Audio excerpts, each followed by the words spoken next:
Makeup রুমে আছি, কিন্তু মেকআপ রুমে আছি দেখে আপনারা ভাববেন না যে নতুন কোনো কাজ করছি।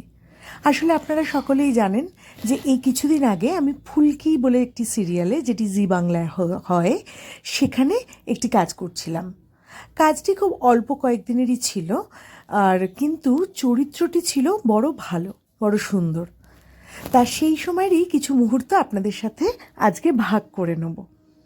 এই যে একটু পরেই ফ্লোরে যাব, তার আগে নিজেকে একটু দেখে নিচ্ছি, একটু টিপ পরে নিচ্ছি, একটু লিপস্টিক লাগিয়ে নিচ্ছি, আর একটুখানি স্ক্রিপ্টটাও দেখে নিচ্ছি। ওই টিপ পরা, ওই লিপস্টিক লাগানো, এই সব কিছুর থেকে সব থেকে বেশি ইম্পর্ট্যান্ট যেটা ব্যাপার, সেটা হচ্ছে এই পার্টটি ভালো করে মুখস্থ করা এবং ঠিকঠাক অভিনয় করে সেটাকে আপনাদের সামনে তুলে ধরা।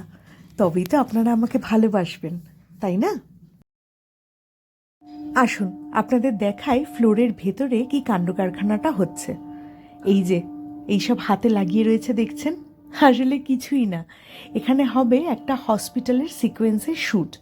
সেই জন্য এই যে মনিটর আপনারা যেগুলো হসপিটালে দেখেন, এখানে সেগুলোরই টেস্টিং চলছে, যাতে যিনি শুয়ে থাকবেন তার হাতে এগুলো লাগানো থাকবে আর মনিটরে ওগুলো দেখা যাবে, আর আপনারা ভাববেন যে মানুষটি অসুস্থ বা এরকম কিছু। আর উনি হচ্ছেন আমাদের ডিরেক্টর রাজেন্দা। একটা ফাইট সিকোয়েন্সের সিন শ্যুট বা রিহার্সাল হচ্ছে।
সকাল থেকে রাত হয়ে গেছে, এখন নেমেছে বৃষ্টি, আর এই যে বড় বড় ছাতা আর ওই পাশে আলো জ্বলছে, ওটা হচ্ছে ফ্লোর।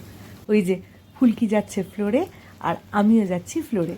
শুটিংয়ের এখনও বেশ কিছুটা বাকি আছে। যাই হোক, শুটিং চলতে থাকুক। আমি তাহলে আজ আসি, আবার দেখা হবে পরের ভ্লগে। টাটা।